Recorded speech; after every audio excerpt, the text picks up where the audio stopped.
Coming up on 6:38 this morning, and drivers heading south on I-75 and getting off at exit 167, one of the Riverside Drive exits, face a quick decision at the end of the ramp and a whole lot of confusion. Right across from the light sits a QT gas station. And that one Macon driver says that the way that both sides turn at that same time is driving him crazy. Our morning reporter Naomi Washington went to see what's happening. Good morning, Naomi.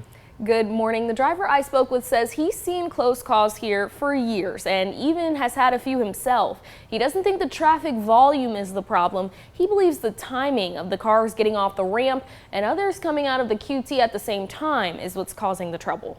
Hi, I'm Sean Glover and I live in Macon, Georgia. And this intersection, the I-75 South exit at Riverside Drive, is driving me crazy.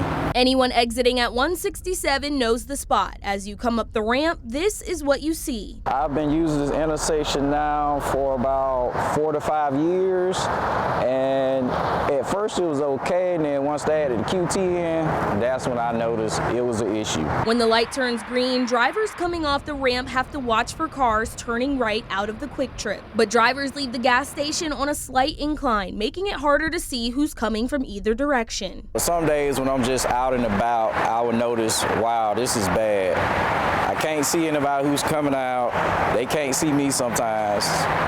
So I'm like, okay, something needs to be done. Glover wants the state to alter the signals or add a new one. They can make it to only one side release at a time, then the other side, just due to visibility. The State Department of Transportation says if anyone wants a traffic change, like adding a signal, adjusting a light, or even changing a speed limit, they have to go through local government first. Once the county makes that request, the state could do a new traffic study. And if that study finds a real problem, they can move forward with a fix. For Glover, there's one more reason to get this intersection on the radar. You always have those people who try to beat the light. They come out, and then somebody who's been waiting here, they try to come out. For now, drivers who use this spot should keep watching closely to make sure another close call never turns into something worse.